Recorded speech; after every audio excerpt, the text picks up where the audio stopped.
Bem-vindo, amigos, para mais um Núcleo Call, na nossa 9ª edição. No mercado financeiro, né, a palavra resiliência é algo que tem bastante significado, né? Há quem diga que mais importante do que ganhar ou perder é você continuar no jogo.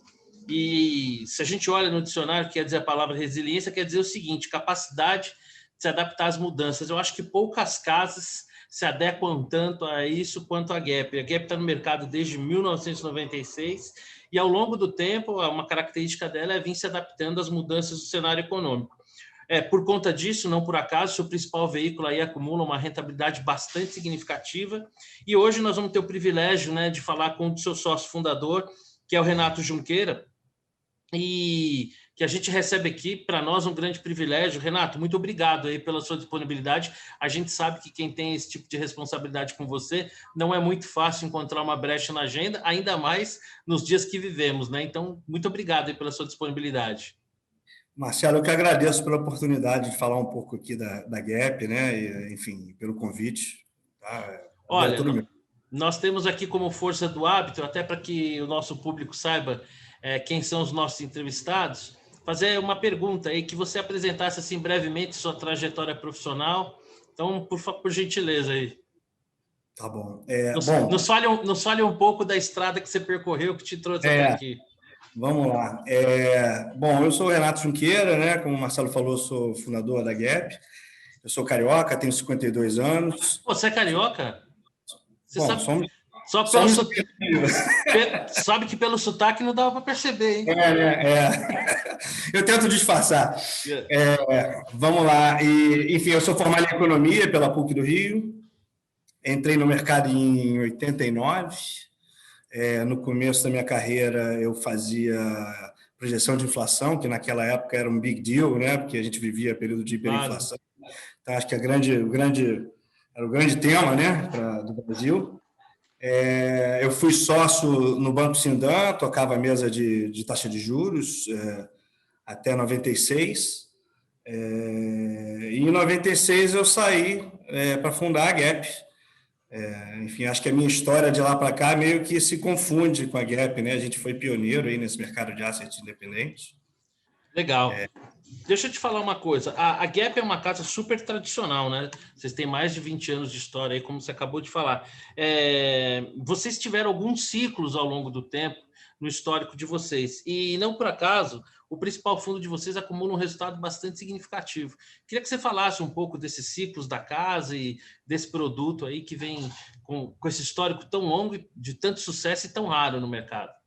Legal. Eu vou tentar resumir a história, o que você falou é bastante longa, mas acho que é o seguinte: a gente pode, assim, resumidamente, dividir em 3 fases, tá? Acho que a primeira fase da Gap foi quando a gente fundou em 96. Essa fase durou até 2008, mais ou menos, tá? Foi uma fase onde a gente era pioneiro nesse mercado, então acho que isso que a gente entende hoje como mercado de assets independentes não existia naquela época. Então, várias coisas a gente estava inventando e construindo, né? Assim, de primeira. E essa foi uma fase que a gente teve bastante sucesso. A gente surgiu como uma casa focada em multimercados macro, tá? Que era o nosso DNA. A gente atingiu bastante sucesso e, no final desse período, a gente acabou atraindo a atenção de uma empresa estrangeira, tá? Que era a Prudential. E em 2008 eles compraram uma participação na Gap, passaram a ser nossos sócios, tá? E aí começa a nossa segunda fase, tá? Que essa segunda fase durou de 2008 a 2018, tá? Foi uma fase que foi muito interessante porque a gente acho que aprendeu bastante coisa com eles. A gente deu uma profissionalizada na empresa, melhorou aspectos de governança, controles. Acho que a gente teve a oportunidade também de ter uma visão de uma empresa maior que faz asset management no mundo inteiro. A gente teve um intercâmbio com outras empresas também, foi bem interessante. Mas no final desse período de 10 anos, a gente já estava sentindo um certo desalinhamento, tá? Entre o que a gente esperava, o que a gente queria fazer e o que eles queriam. Tá? Uma visão um pouco diferente. Acho que nesse período a gente acabou sendo passou a ser uma casa multiprodutos, multifoco, né? Tivemos área de crédito, fundos imobiliários e várias outras áreas, entendeu? Acho que era uma visão muito mais focada no cliente e menos no produto. E no final a gente estava sentindo uma dificuldade, tá? Pelo fato de ter um capitalista, né, um sócio capitalista, de reter e atrair talentos, tá?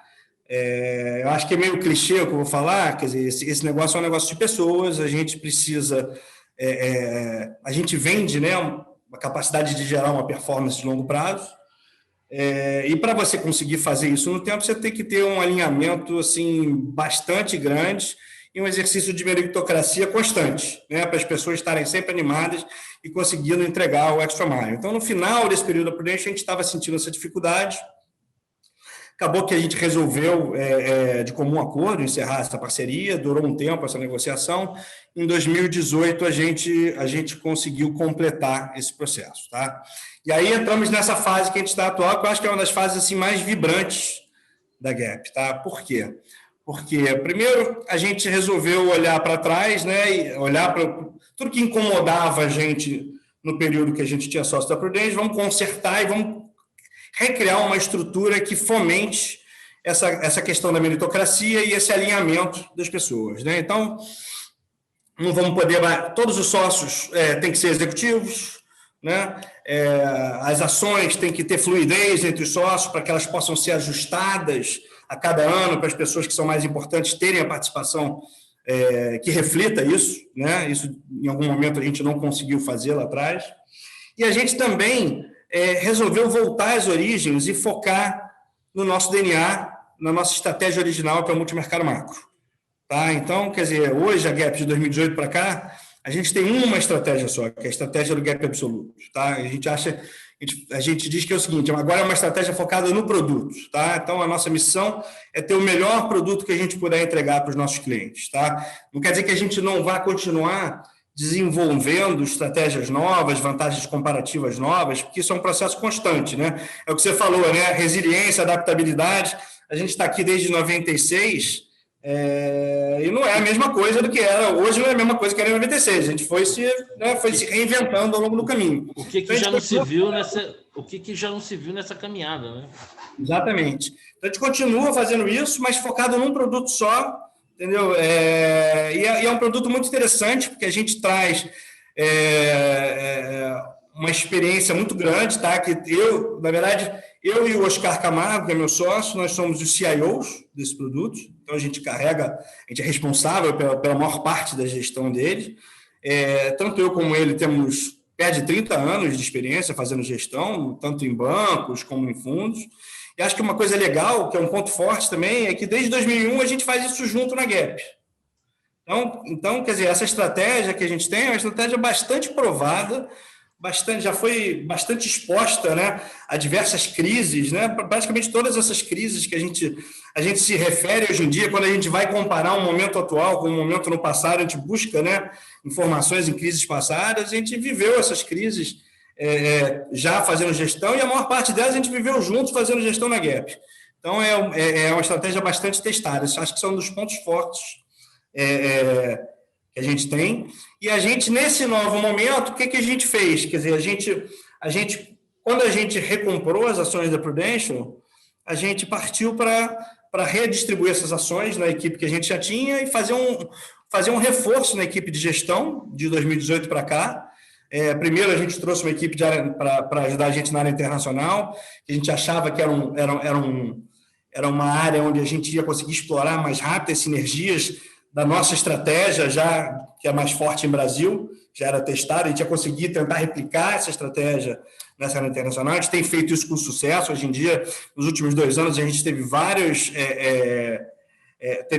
assim, um percentual grande do nosso alfa significativo foi gerado em países fora do Brasil, México, Chile, Rússia. A gente está explorando temas em diversos países. E, mais recentemente, a gente trouxe uma área para complementar na área de bolsa. Fizemos um investimento na área de bolsa, que já foi no começo desse ano. Então, acho que é um dos momentos mais vibrantes da empresa. A gente está com a equipe totalmente alinhada, a gente sente essa animação na equipe. 2020 foi um ano extremamente complicado para a indústria como um todo, e a gente acabou saindo bem. Acho que teve uma dedicação extrema da equipe, uma adaptação, de novo a palavra adaptabilidade, né? Uma adaptação a a mesa se mudou para o Zoom, né? Todo mundo foi para casa, e full time no Zoom, parecia. Acabou que a gente chegou à conclusão que, para certas coisas, ele estava sendo até mais eficiente. O fato da gente estar virtualmente, né? Todo mundo de frente, quem está falando está de frente para todo mundo. Então, foi muito interessante 2020. E eu acho que, enfim a gente está bem...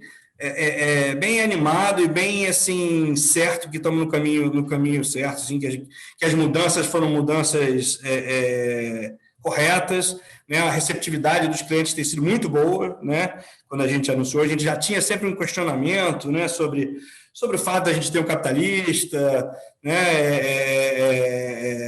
sobre a estrutura societária e tal, e a gente acho que essa reformulação toda foi muito bem vista, tá? E a gente está, enfim, eu falei, estamos num momento excelente. Olha, você sabe que eu conversei, para a gente poder marcar esse bate-papo, eu conversei com a Lia, aliás, parabéns, né? Um avião super profissional, tinha feito uma apresentação para a gente, esse nosso bate-papo aqui é fruto direto do trabalho dela. Inclusive, eu tomei algumas aulas introdutórias de partnership, que depois eu quero até falar com o mestre para aprender um pouco com ele. Então, assim, você ilustrou muito bem esse case de vocês. Eu acho que ele é um modelo bem interessante. Mas vamos lá, né? Final do ano, está todo mundo querendo aí vislumbrar perspectivas, né? 2020 foi um ano bastante peculiar, bastante desafiador, né? Não bastasse só a pandemia, o que não foi pouco, mas a gente teve um processo eleitoral americano com um nível de polarização inédito, né? Um processo que, de certa maneira, a gente ainda nem acabou, apesar de ter um resultado bastante concretizado, mas um processo que ainda gera discussão, algum nível de tema. Então, esse ano realmente foi um ano muito difícil. A sensação que eu tenho, né, é que a eleição americana já não vai ser mais um grande gerador de volatilidade, assim como, apesar de, na Europa, uma segunda onda, aqui um repique de casos, mas a sensação que eu tenho é que o ápice da pandemia também já ficou para trás. Então, acho que agora, assim, tomando como aprendizado mais essa crise que a gente coloca lá no nosso álbum de figurinhas, né? Que eu queria ter um pouco de vocês, qual é a visão que vocês estão tendo, quais são as nossas perspectivas, qual seria o cenário base que vocês trabalham e, obviamente, se você quiser também ponderar aí, extrapolar isso, falando do que seria um cenário otimista e pessimista, mas, fundamentalmente, qual seria um cenário base, especialmente a gente olhando aí o cenário global, mas também aqui o cenário doméstico, nós temos alguns desafios aí, né? Reformas, toda a questão política. Então, eu queria deixar a palavra com você. Me perdoe de antemão se em algum momento eu fizer alguma pergunta para alimentar não só a minha curiosidade, como a minha tagarelice. Não, fica super à vontade para perguntar, se você quiser. Acho que até fica melhor a conversa se você, né, fizer um bate-papo assim. Bom, você falou, esse ano foi um ano extremamente complexo. Eu acho que o mérito que a gente teve nesse ano foi reconhecer o grau de incerteza que ele trazia, tá? E o que a gente fez desde a pandemia, né, foi encurtar os horizontes de investimento, né? No momento que você reconhece, você tem a humildade de reconhecer que o nível de incerteza é muito grande, tentar operar fatores que você controla mais, né, eventos que você controla mais. Então, isso foi uma estratégia que foi boa para a gente ao longo desse ano, tá? Desde março até quando a gente optou primeiro focar no combate que ia ser feito pelo Fed, pelo Tesouro Americano, dada a experiência de 2008, depois quando a gente teve um momento de apostar em afrouxamento monetário de países emergentes, pelos aspectos deflacionários da crise. Enfim, isso acho que funcionou bem, tá? A gente continua, acho que principalmente... continua com algum grau de incerteza, tá? Então, isso faz com que, apesar da gente ter cenários de médio prazo, sim, cenários mais prováveis, a gente continua usando bastante aspectos táticos para se defender, para oscilar tamanho de posição. Acho que a gente tem, na Gap, essa característica, tá? A gente sempre trabalha com cenário de médio e longo prazo, mas a gente gasta muito tempo tentando identificar na agenda num prazo mais curto, sei lá, olha os próximos 30 dias e tenta descobrir possíveis fontes de volatilidade, possíveis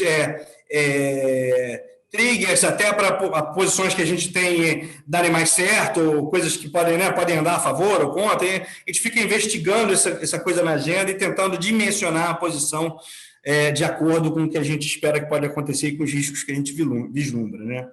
Mas, enfim, voltando ao cenário, eu acho o seguinte, a gente está entrando em 2021, é o que você falou, estamos na órbita das vacinas, né? Já tem algumas vacinas sendo lançadas, começou a vacinação no mundo desenvolvido, acho que as perspectivas são boas em relação à vacina, tá?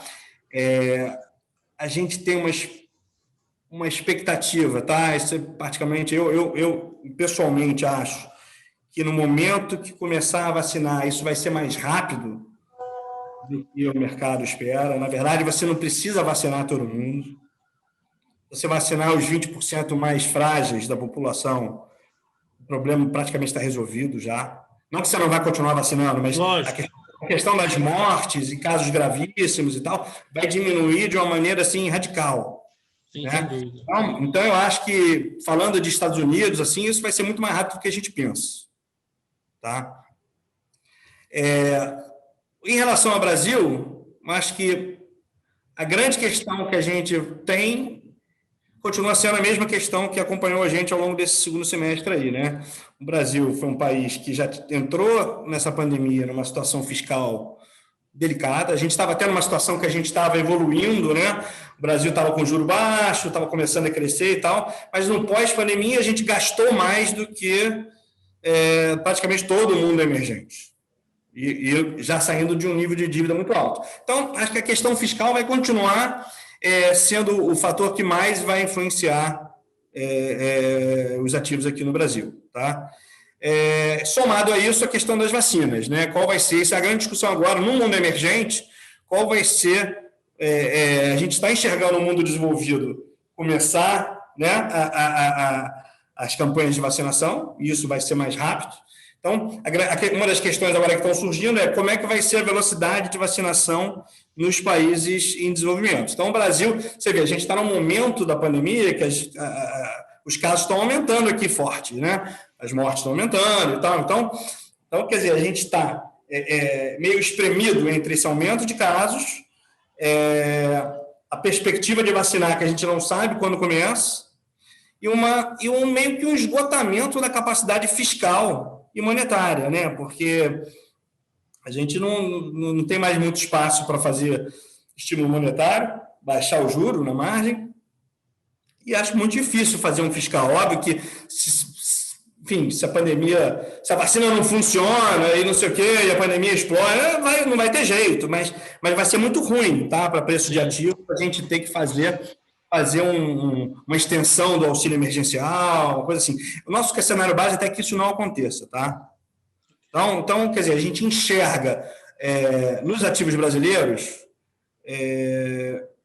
bastante prêmio, tá? São ativos que sofreram bastante por causa desse aspecto fiscal. Então, tem um prêmio ligado a essa questão fiscal nos ativos brasileiros, principalmente na moeda e taxas de juros longas.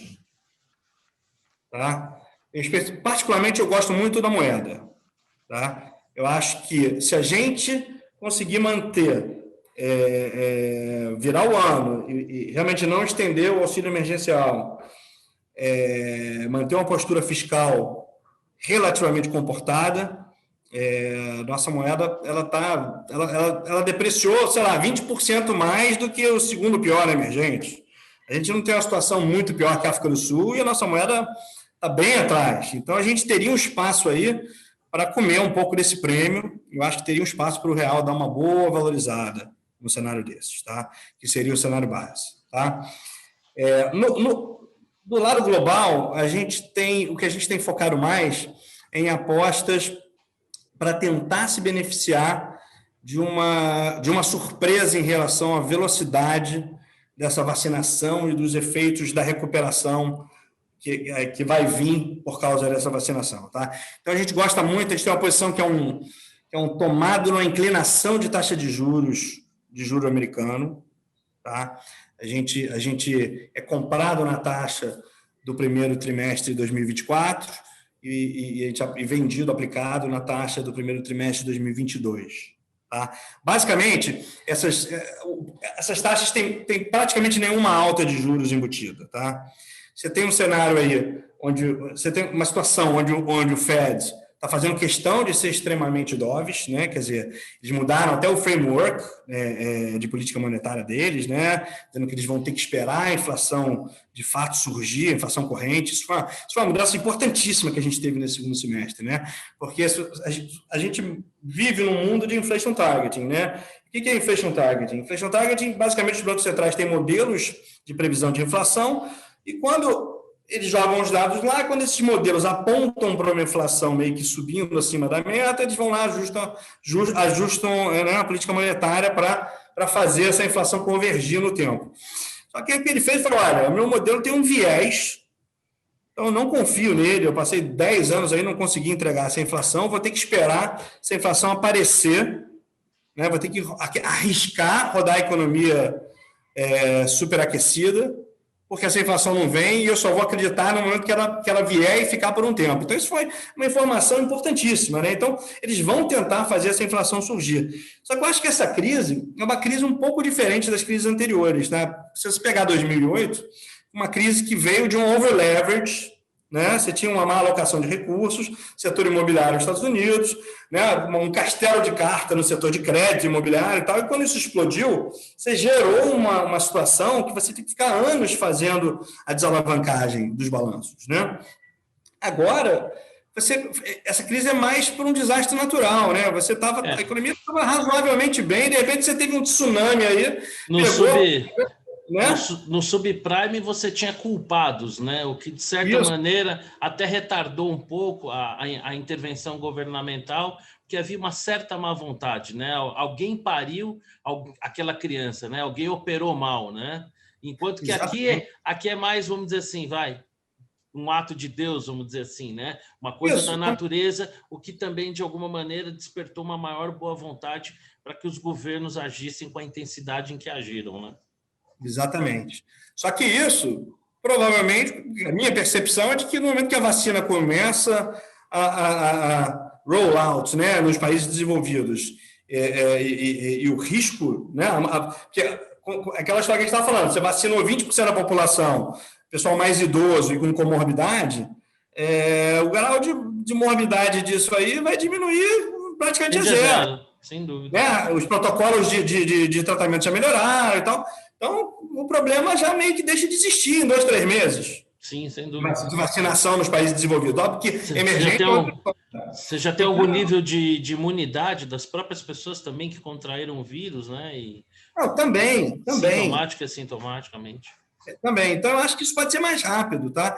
Então, a gente acha que, assim, apesar do Fed fazer questão de dizer, olha, ele tem dito muito... a retórica olha, eu não quero nem pensar em tirar os estímulos, né? E eu acho que eles estão certos de agir dessa forma, tá? O discurso tem que ser esse, né? Mas, olha, a gente vai chegar no meio do ano que vem, a economia vai estar aquecendo firme, acho que vai voltar rápido para os patamares anteriores, entendeu? Então, não sei, tem uma quantidade de estímulo muito grande aí.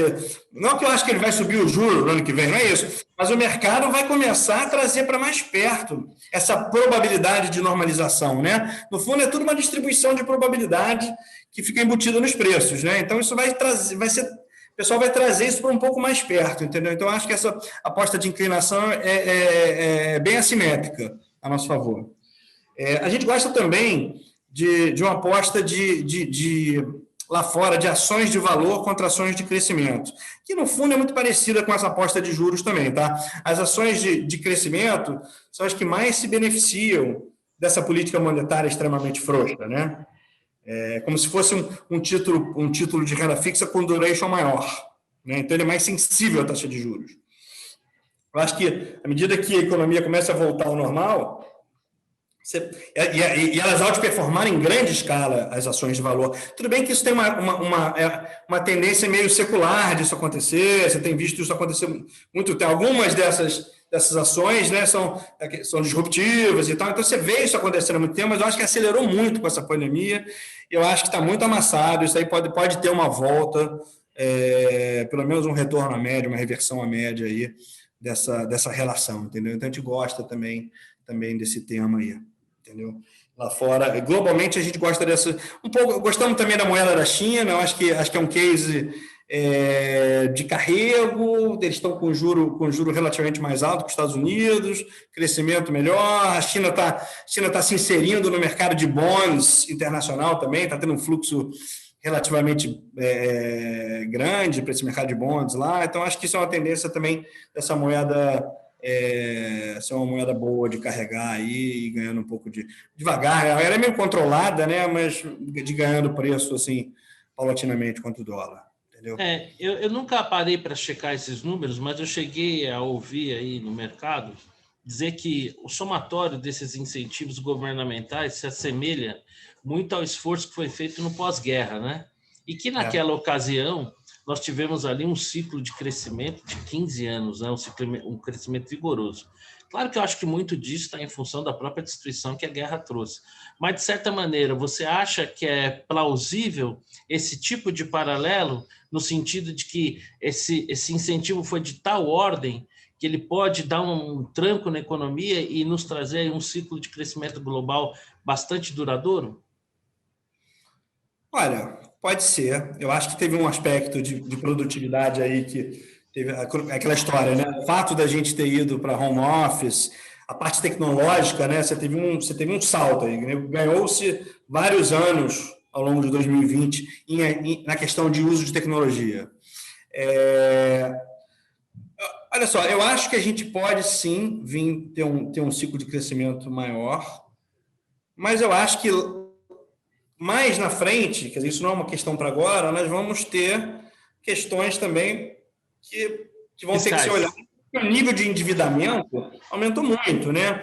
Então, e tem várias teorias surgindo, né? Mas acho que isso não é nem uma conversa para panorama de 2021, né? Mas é uma coisa mais assim, tentar entender, né? Porque os conceitos econômicos que a gente estudou na faculdade, hoje em dia são meio que ultrapassados ou estão meio fora de moda, né? Você tem essa enfim, teoria de MMT, tem essa questão dos bancos centrais estarem financiando o gasto do tesouro, né? Muita gente advogando que o conceito de dívida PIB é um conceito errado, que não deveria se olhar e tal, mas o fato é que todo mundo depende muito desse juro continuar baixo, né? Então, é uma coisa para mais para frente a gente tentar entender. Isso pode causar algum tipo de problema. Numa próxima crise, como é que a gente entra numa próxima crise com todo mundo com nível de endividamento alto, né? O mundo emergente com nível de endividamento mais alto. Pode não ser um problema para agora. Então a questão de crescimento de longo prazo, acho que a gente vai ter uma pernada grande de crescimento aí, até por causa do momento cíclico. Mas é uma preocupação que eu tenho, como é que a gente vai lidar, como é que o mundo vai lidar com esse nível maior de endividamento, entendeu? Não vai ser uma coisa igual, né? Acho que vão ter países que vão ficar pelo caminho nas próximas crises, é uma preocupação que eu tenho com o Brasil, né? De ter que fazer as reformas. Era exatamente o que eu ia te perguntar. Aproveitando esse gancho aí do endividamento, vamos trazer aí a preocupação aqui para o nosso quintal. A questão fiscal é uma preocupação entre 10 profissionais do mercado financeiro, né? Como é que essa questão vai ser conduzida? Inexoravelmente, ela passa por uma reforma do Estado, né? Sim. Que implicaria aí uma reforma administrativa, tributária e a questão das privatizações. Eu queria aqui na nossa reta final, você vê como é que é, quando o papo é bom, o tempo passa, a gente nem percebe, né? Estamos falando aqui já quase meia hora. Eu queria nessa reta final, e fique bastante à vontade, tempo não é problema, mas eu queria nessa reta final perguntar exatamente qual é o cenário que vocês trabalham em relação a essas questões, né? As reformas e as privatizações.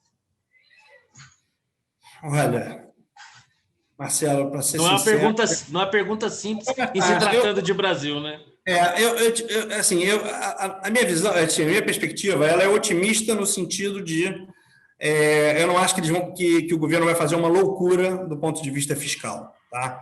Eu acho que não faz sentido do ponto de vista político, tá? passada essa eleição para prefeito, acho que o executivo está mirando 2022, né? Você tem uma sensibilidade muito grande em relação a essa questão fiscal. E se você começar a mexer com isso, a bagunçar esse negócio agora, perigo você não chegar em 2022 de uma forma competitiva, tá? Eu acho que eles têm um pouco essa percepção. Então, eu acho que ninguém não vai ser feita nenhuma grande barbaridade do ponto de vista fiscal.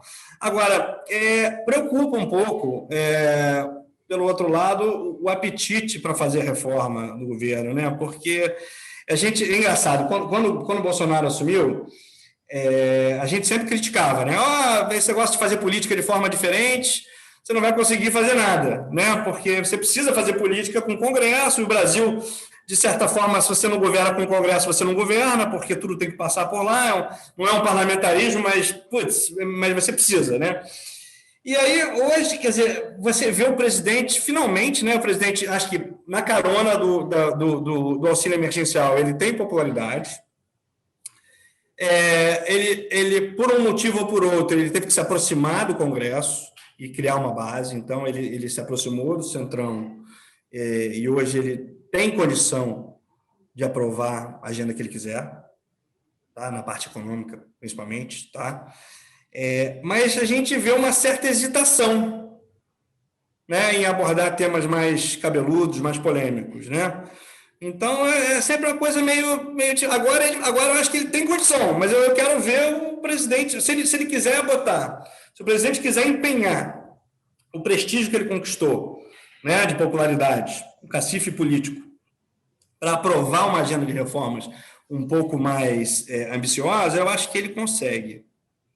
Só que falta um pouco falta um pouco ele mostrar essa convicção, né?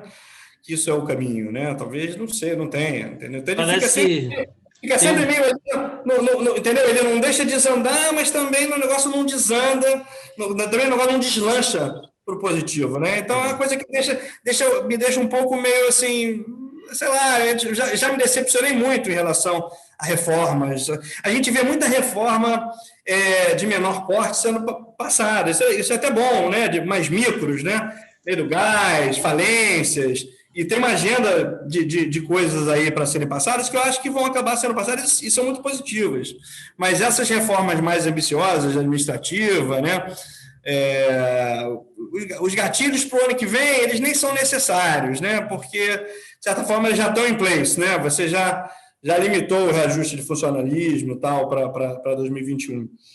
Mas tem que ver um pouco, entendeu? É um ponto que é meia boca, entendeu? Você vê o governo, eu acho que eles não vão fazer muita besteira, mas também eu queria ver um pouco mais de vontade da parte de cima do Poder Executivo, não do ministro, né? O ministro está sempre dizendo que vai fazer acontecer, mas as coisas acabam não acontecendo, né? Então...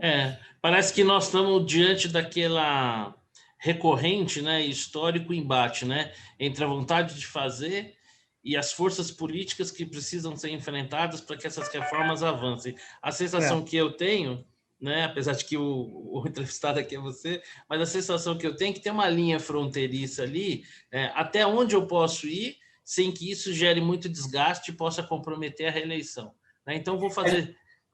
um jogo ali do limite, né, de não entrar na bola dividida, né? E o fato é que tem mais um evento político importante, sim, que é essa eleição das casas, né, do Senado e da Câmara, que, enfim, acho que vai ajudar ou atrapalhar muito a maneira como de governar. Eu acho que eles estão esperando isso aí, sim. Acho que o governo também não quer não quer uma polêmica antes disso. Então, a gente tem essa esperança. Eu tenho a sensação que tem um retardamento aí premeditado, que é muito mais fácil você conduzir reformas como essa, tendo uma figura de um presidente mais alinhado ao executivo do que o Rodrigo Maia, que muitas vezes atua quase como se fosse ou se pretendesse ser um primeiro-ministro, né? Então, talvez...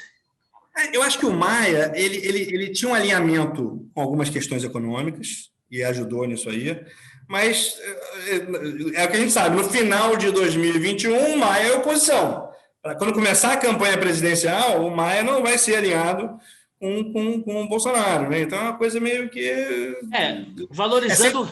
É duplo, né? Tem um cacife aí a ser valorizado, né? Não é novidade na política você criar dificuldades para negociar facilidades, né? Não estaremos vendo nada de novo. E talvez o governo tenha adotado uma estratégia de, quem sabe, esperar um pouquinho mais e ter aí um presidente da casa mais alinhado com seus desejos. Bom, o importante é que eu acho que tanto eu como você, como todo mundo que vier a ter acesso a esse conteúdo, que a gente quer mesmo que o país avance, que 2021 seja um ano melhor, né? 2020 um ano para... Não é um ano para esquecer, porque eu acho que ele trouxe muitas lições, mas é um ano para deixar para trás. Superar esse ano, eu acho que é uma grande vitória para todo mundo. Bom, eu já havia agradecido inicialmente a você pela sua disponibilidade, reforço aqui o agradecimento em meu nome, em nome da equipe toda aqui da Nucleopar Investimentos. Quero agradecer não somente a você, mas toda a equipe da GAP, vocês fazem um trabalho muito legal, e aproveitar também o ensejo, né? Essa é a primeira espero ter outras conversas que possam vir a acontecer, desejar para vocês todos aí boas festas, e realmente, assim, para mim foi pessoalmente um grande privilégio ter a oportunidade de ouvir aí um profissional tão experiente como você, viu? Muito obrigado mesmo. Marcelo, eu que agradeço pela oportunidade, enfim, obrigado a você, a Nucleopar, e a todo mundo que está assistindo aí. Enfim, vamos fazer outra sim, acho que é um prazer estar aqui com você, e boas entradas, né? Bom Natal, enfim, 2021 melhor, né? Que a gente consiga se livrar dessa pandemia aí, pelo menos né? Que a vacinação aconteça aqui no Brasil e a gente vira essa parte. Se Deus quiser, a minha parte, graças a Deus eu superei, tomei um sustinho aí, mas estou aqui firme e forte, e depois eu vou pegar lá uns conselhos com a Lia e com você sobre partnership. Vocês têm um modelo muito interessante, tenho muito para aprender com vocês. Meu amigo, muito obrigado, boas festas, viu? Um grande abraço. Tudo de bom, hein? Fiquem com Deus. Tchau, tchau. Tchau.